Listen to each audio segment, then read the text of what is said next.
नमस्कार साथियों, वेद एकेडमी परिवार में आपका हार्दिक स्वागत है। और परसों होने वाले सी टेट के पेपर के लिए आज हम लेकर के आए हैं हमारी नई टेक्निकल टीम के साथ कुछ साइकोलॉजी के प्रश्न, जिनको आज हम फटाफट करते हैं क्योंकि समय बहुत हमारे पास कम है। तो बढ़ते हैं फटाफट से अपन फर्स्ट क्वेश्चन की तरफ। पीटीटी की काउंसलिंग का कार्यक्रम जारी हो चुका है और बीएसटीसी की ऑफिशियल आंसर की भी आ गई है। आपको हमने ग्रुप में शेयर की है, देखिए और अपना विश्लेषण करके हमें बताइएगा। चलिए अभी चलते हैं अपन सी टेट की तरफ। हमें चाहिए कि पहला क्वेश्चन, हमें चाहिए कि विशेष आवश्यकता वाले बच्चों को, जो विशेष आवश्यकता वाले बच्चे होते हैं उनके लिए बारे में आज हम बात कर रहे हैं कि कोई शिक्षा नहीं दी जाए, केवल व्यवसायिक शिक्षा दी जाए या अलग करके भिन्न विद्यालय में रखा जाए, विशेष व्यवस्था वाले नियमित ढांचे में शामिल करे। तो कोई विशेष व्यवस्था वाली जो चीजें हैं उनको हम नियमित ढांचे में शामिल करें। याद रहे कि उनको अलग से करने के लिए अब ऐसी कोई मान्यता नहीं है। नेक्स्ट क्वेश्चन की तरफ बढ़ते हैं। अधिगम निर्योग्यता वाले बच्चों की पहचान आप कैसे करेंगे? हम क्या करेंगे? उनकी वृद्धि को देखकर करेंगे, अथवा हम उनके शारीरिक से तो अपन कर ही नहीं सकते हैं। ये देखकर दूसरे बच्चे कितने लड़ते हैं ये भी नहीं है। तो दोनों में से वृद्धि भी अपन ने देखें तो बच्चा क्या अपने पास उनके लिखने की नोटबुक को देख करके, अगर वो अच्छे लिख रखा है अपन देखते हैं उसमें ए को बी, बी को सी या बी को डी, डी को बी, अगर ऐसी कुछ चीज अपना पता चल जाएगा। तीसरा क्वेश्चन है, सुनने में असमर्थ बच्चा, यानी कि जो कान से सुन नहीं पाता है, उसको हमें क्या करना है? नियमित विद्यालय में बहुत अच्छा कर सकता है यदि उसे उपयुक्त सुविधाएं और साधन उपलब्ध कराया जाए। मैं बच्चों बता दूं आपको, सी टेट में इतने ही लंबे लंबे प्रश्न आएंगे कि अगर आप प्रश्न को पढ़ोगे और ऑप्शन के लास्ट तक जाओगे तो ऊपर प्रश्न भूल जाओगे। इसलिए आपको सावधानी पूर्वक प्रश्न को आराम से सावधानी पूर्वक पढ़ना है कि जो सुनने में असमर्थ बच्चा है क्या वो नियमित विद्यालय में बहुत अच्छा कर सकता है। अब आपको इसके साथ इसको पढ़ना है, फिर दूसरा ऑप्शन पढ़ोगे तो इसके साथ वापस इसको पढ़ना है कि सुनने में असमर्थ बच्चा नियमित विद्यालय में अपने सहपाठियों के समान कभी प्रदर्शन नहीं कर सकेगा। तो गलत हो गया ये। तो यहीं पे सुनने में असमर्थ बच्चा, श्रवण असमर्थता वाले बच्चों के विद्यालय में भेजा जाना चाहिए। मैंने कहा अलग से तो इनके लिए कुछ नहीं करना है, इनको सबके साथ में रखना है। और सुनने में असमर्थ बच्चा केवल अकादमिक शिक्षा से लाभ नहीं उठा पाएगा, उसे उसके स्थान पर व्यवसायिक शिक्षा भी दी जाए तो क्यों अकादमिक शिक्षा भी वो कर सकता है। इसलिए हमें उनको नियमित विद्यालय में रखना चाहिए। आज सीधी सी बात है, ऐसे जो विशेष बच्चे, आवश्यकता वाले बच्चे, उनको हमें नियमित विद्यालय में रखना है। क्यों? ताकि वो अपने आप को इन भावना में महसूस नहीं करे। एलेक्सिया क्या है? एलेक्सिया सब जानते ही हैं, पढ़ने की अक्षमता है, जो कई बार प्रश्न ये आ चुका है। आपको अच्छी तरह से इन सब के बारे में आपको ध्यान में रखना है। बालक में अपराधी प्रवृत्ति के विकसित होने का मुख्य कारण, अपराधी प्रवृत्ति के कारण कई सारे कारण होते हैं, लेकिन जब अगर परिवार का वातावरण अगर ऐसा है, उसमें अनुशासनहीनता, आर्थिक अभाव, वो दोषपूर्ण पाठ्यक्रम में सब चीजें उसी में आ जाती है। इसलिए परिवार का वातावरण जैसा होगा तो उसमें अपराधी प्रवृत्ति पैदा होगी। आपकी कक्षा के कुछ छात्र अति मेधावी है, हालांकि पीटीटी का क्वेश्चन है लेकिन सी टेट के लिए भी क्यों आवश्यक है कि कुछ छात्र अति मेधावी है, आप उन्हें किस तरह पढ़ाएंगे? तो ये समृद्धीकरण कार्यक्रमों के द्वारा, ये आरटेट में भी आया हुआ क्वेश्चन है, इसलिए समृद्धीकरण के कार्यक्रमों के द्वारा हम उनको पढ़ाएंगे, यानी कि उनको किस तरह से हम बढ़ा सकते हैं। कक्षा के बाद, कक्षा के अंदर कुछ ऐसी चीजें उनको करा करके जिससे उन बच्चों का समय खराब नहीं हो और वो आगे बढ़ सके। देखिए वापस बड़े बड़े प्रश्न लेके आए हैं आज हम आपके लिए। कमजोर वर्ग के बालक से तात्पर्य है, अगर आपने पढ़ा है, आरटीई पढ़ा है, उसके अंदर एक शब्द आता है कमजोर वर्ग के बालकों के लिए। तो आप मेरे को पहले ये बताएंगे कमेंट में कि कमजोर वर्ग के बालकों के लिए कितने प्रतिशत सीटें निजी विद्यालयों में रखी गई है, कितने प्रतिशत सीटें रखी गई है, बताना मेरे को आप, ठीक है ना। जिनकी वार्षिक आय कम है, बहुत अच्छी बात है। ऐसे अभिभावकों के बालक जो गरीबी रेखा से ऊपर की सीमा में आते हैं, तो ऊपर जाएंगे तो वो तो होने से रहे। ऐसे अभिभावकों के बालक जो गरीबी रेखा के नीचे की सीमा में आते हैं तो ये भी ठीक है। ऐसे अभिभावकों के बालकों के जो सरकार द्वारा निर्धारित न्यूनतम, देखिए ये भी सही है, ये भी सही है, ये भी सही है, लेकिन सबसे ज्यादा सही क्या है? सरकार ने एक निर्धारित न्यूनतम वार्षिक आय की है, उससे नीचे में जो आते हैं वो कहलाएंगे कमजोर वर्ग के विद्यार्थी। इसलिए ध्यान रहे, अपने को इस चीज का ध्यान रखना। एक से भी ज्यादा प्रश्न आप अपने को सही रहेंगे, लेकिन जो सबसे ज्यादा सही उत्तर है वही अपने को देखना। जैसे आपने बीएसटीसी में किया था ना, जैसे आपने पीटीटी में किया था, चारों सही में से ज्यादा, सबसे ज्यादा सही कौन सा है? तो यहाँ साइकोलॉजी में भी उसी क्वेश्चन आएंगे। आगे चलते हैं, आगे प्रश्न में फटाफट अपन विशिष्ट बालक है, अपन के सारे विशिष्ट बालकों के प्रकार भी पढ़े कि शिक्षा हेतु शिक्षक को ध्यान देना चाहिए। शिक्षा के लिए शिक्षक को क्या ध्यान देना? पढ़ाने में कोई मतलब नहीं, अनुशासन होना चाहिए, व्यक्तिगत आवश्यकता होना चाहिए, पाठ्यक्रम पर भी ठीक है। अगर वो उनकी व्यक्तिगत आवश्यकताओं और समस्या पर ध्यान देगा तो वो विशिष्ट बालक उससे अपने आप एक जुड़ाव करेंगे जुड़ाव करने के कारण वो उनके बीच में एक बॉन्ड बनेगा और वो बालक अच्छा सीख पाएंगे। राष्ट्रीय पाठ्यचर्या की रूपरेखा एनसीएफ 2005, एनसीएफ 2005, इसमें किन सुधारों के बारे में सुझाया गया है? खुली पुस्तक परीक्षा होनी चाहिए, बिल्कुल सही है। सतत निरंतर सीसी अपन पढ़ ही रहे हैं। समूह कार्य का मूल्यांकन भी होना चाहिए। उपयुक्त सभी, यानी आंसर क्या आ जाएगा यहाँ पर बेटा? उपयुक्त सभी।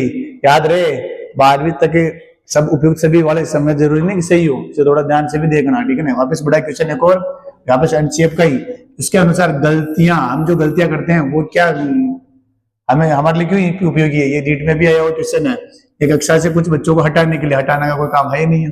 अध्यापकों को बच्चों को डांटने का तरीका, डांटना तो वैसे मना ही है। फिर ये बच्चों के विचार के अंतर्दृष्टि उपलब्ध कराती तथा समाधानों को पहचानने में सहायता करती है। हाँ फिर चलो ठीक है बात है। विद्यार्थी उत्तीर्ण व अनुत्तीर्ण समूह विकसित करने के लिए महत्वपूर्ण उपकरण, उत्तीर्ण अनुत्तीर्ण से कोई मतलब नहीं, गलतियां, यानी कि ये बच्चों के अंदर अंतर्दृष्टि आती, गलतियां वो देखता है फिर गलतियों को सुधारता है। तो इसके बारे में ये भी है, शिक्षक कैसे गलतियां निकालते हैं, इसका लिए पूरा टॉपिक है जो अपन पढ़ेंगे बाद में, है ना। सीसीई किस लिए आवश्यक है? परीक्षण का तालमेल बिठाने के लिए, बोर्ड के जवाबदेही कम करने के लिए। तो गलत बात हो गई, तो जल्दी जल्दी जाने वाली गलतियों की तुलना में कम अंतराल में की जाने वाली गलतियों को सुधारने के लिए, ये भी अलग हो गया। ये समझने के अधिगम किस प्रकार अवलोकन किया जाता है, दर्ज किया जाता है, सुधार किया जाता है। आंसर ये होगा कि तालमेल बिठाने की कोई बात नहीं, कि अगर वो अधिगम कर रहा है और तो हम उसका अवलोकन करेंगे, और अधिगम में जहां समस्या आ रही है हम डेली अगर सीसी करेंगे तो रोजाना हम उसको सुधार सकते हैं, बता सकते हैं। अगला क्वेश्चन, 12वां क्वेश्चन, एक बावर्ची खाना पकाते समय, जब बावर्ची जो खाना पकाता है जब उसको टेस्ट करता है, कई महिलाएं क्या करती है, खाना खाते खाते जैसे टेस्ट करके पूरा पेट भर जाता है ना, तो वो महिलाएं है वो जब चखती है जब उस खाने को है या बावर्ची कर सकती है, तो वो क्या होता है, सीखने के लिए आकलन होगा। क्या होगा? सीखने के लिए आकलन होगा। अगर अब अपन देखते हैं अगला क्वेश्चन, सतत व्यापक मूल्यांकन, वापिस वही सीसी। यहाँ पर दो शब्द होते हैं जिसमें एक शब्द अपने, टोटल तो 3 शब्द है, सतत, व्यापक और मूल्यांकन। तो यहाँ पर मूल्यांकन में व्यापक से क्या तात्पर्य है? व्यापक से तात्पर्य क्या है? उसका शैक्षिक और शैक्षिक दोनों ही, यानी कि आप उसको केवल पढ़ाई से नहीं, जो खेल कूद में अन्य चीजों में अगर वो सही है तो वो चीज आप यहाँ पर बताएंगे। और यहाँ पर कौन सा है सतत और व्यापक मूल्यांकन संबंधित नहीं है। छात्रों बार बार मैं एक बात पर जोर देता हूँ, नहीं का आपको ध्यान में रखना है। ये नए शब्द अपने कई सारे प्रश्नों को ऊपर नीचे कर देता है, ध्यान रखना। तो यहाँ पर नहीं है। धीमे खराब बुद्धिमान को चिन्हित करने का उपयोगी होता है। और भारतीय शिक्षा के अधिकार अधिनियम द्वारा अनिवार्य किया गया, बिल्कुल किया गया है। यह शिक्षण अधिगम प्रक्रिया का एक अभिन्न हिस्सा बिल्कुल है। विभिन्न शिक्षा क्षेत्रों में बच्चों की उपलब्धि पर केंद्रित बिल्कुल है। आपको यहीं पर समझो, ये देखो उत्तर ये लग रहा है, उसको लगा दो नहीं। आपको आगे बढ़े, 3 सही है, यानी ये नहीं है तो ये आंसर गलत है। गलत होते भी ये आंसर सही है, गलत होते हुए भी आंसर सही है, क्योंकि अपने को क्या पूछा गया? नहीं पूछा गया है, इसलिए आंसर इसका ये होगा, क्योंकि सतत मूल्यांकन का काम अलग है। फिर मूल्यांकन किया जाना चाहिए। मूल्यांकन जब बच्चे पढ़ते हैं, इससे बच्चे की उपलब्धि का पता लगता है, हमें पता लगता है। ये तीसरा है, बच्चों को सीखने के स्तर का ज्ञान होता है, बिल्कुल होता है। और शिक्षकों को उपलब्धि का पता चलता है, सब कुछ है। लेकिन यहाँ पर सबसे बड़ी चीज मूल्यांकन का क्या काम है? बच्चों का स्तर हमें पता चल जाएगा, इससे हम हमारी एक्टिविटीज को भी हम आगे बढ़ा सकते हैं, पता कर सकते हैं। आगे मूल्यांकन का केंद्र बिंदु। देखो मूल्यांकन के कुछ प्रश्न इसलिए ज्यादा कि वास्तव में मूल्यांकन एक बहुत बड़ा टॉपिक, सबसे ज्यादा प्रश्न अगर सीटेट में पिछले बार पूछे गए थे तो मूल्यांकन से ही पूछे गए थे। इसलिए देखिए फटाफट, केंद्र बिंदु क्या होना चाहिए? मेन चीज किसके ऊपर ना, कि मूल्यांकन क्यों किया जाता है? प्रतियोगिता बढ़ाने के लिए, कार्य घटाने के लिए। तो नेगेटिव हो गया, प्रतियोगिता बढ़ाना कोई काम नहीं, अधिगम को बढ़ाने के लिए। बच्चों का वर्गीकरण तो अपन करेंगे भी नहीं। तो प्रश्न कई सारे सरल होंगे, आप लेकिन कंफ्यूजन मत हो जाना कि क्या काम है क्या नहीं है। अच्छा, दूसरे वर्ष तक सीधा सीधा प्रश्न आएगा। दूसरे वर्ष तक शिशु का शब्द भंडार हो जाता है, कितना हो जाएगा? सीधा सीधा प्रश्न है 100 शब्द। दूसरे वर्ष तक बच्चा कितने शब्द बोल सकता है? 100 शब्द बोल सकता है। क्वेश्चन नंबर 18, अवधारणाओं का विकास मुख्य रूप से इससे है। अवधारणाओं का विकास, जो भी चीजें अवधारणा बनती है तो मन में जाके बनती है, दिमाग में बढ़ती है, इसलिए कौन सा विकास होगा इसमें? बौद्धिक विकास होगा। कौन सा होगा? बौद्धिक विकास होगा। बहुत अच्छे बच्चे प्यारे आंसर दे रहे हैं। भाषा में अर्थ की सबसे छोटी इकाई है, सब जानते हैं इसको। सबसे छोटी इकाई कौन सी है? स्वनिम है। सर ये प्रश्न यहाँ पर कैसे आ गया? तो आएगा, जरूर आएगा। क्यों आएगा इसका जवाब आप मुझे कमेंट देना, नहीं तो फिर मैं अगले क्लास में बताऊंगा आपको। निम्नलिखित में से कौन सा सृजनात्मकता से संबंधित? अभी अभी आया वो भी है, VSTC में क्वेश्चन ही आया है और अपन ने लिखा भी है इसको। अपसारी चिंतन, जो चारों तरफ एक प्रश्न के कई सारे उत्तर जो विकल्प में हो सकता हो वो कहलाता है अपसारी चिंतन। एक समस्या के कई सारे समाधान निकाल सकते हैं अपन इसमें। फिर आता है विद्यार्थियों के साथ संप्रेषण का अर्थ होता है विद्यार्थियों के साथ संप्रेषण, उन्हें निर्देश देना, विचारों का आदान प्रदान, उसमें प्रश्न करने को करना, केवल उन्हें अपने विचारों से अवगत नहीं, उनके विचार भी अपने को सुनने चाहिए। इसलिए विचारों का आदान प्रदान, जो शिक्षक कह रहा है वो छात्र समझे, जो छात्र कहना चाह रहा है उसे शिक्षक भी समझे। आगे क्वेश्चन देखो, बीच बीच में बड़े बड़े क्वेश्चन, वापस में कह रहा हूँ बड़े क्वेश्चन जरूर सी टेट में रहेंगे आपके, आपको पढ़ना है आराम से। किस कक्षा में शिक्षक की भूमिका है तो उसको साथ इसके साथ पढ़ो। समय सारणी कठोरता से पालन करने में या पाठ्यक्रम में बंधे रहना तो समान नहीं।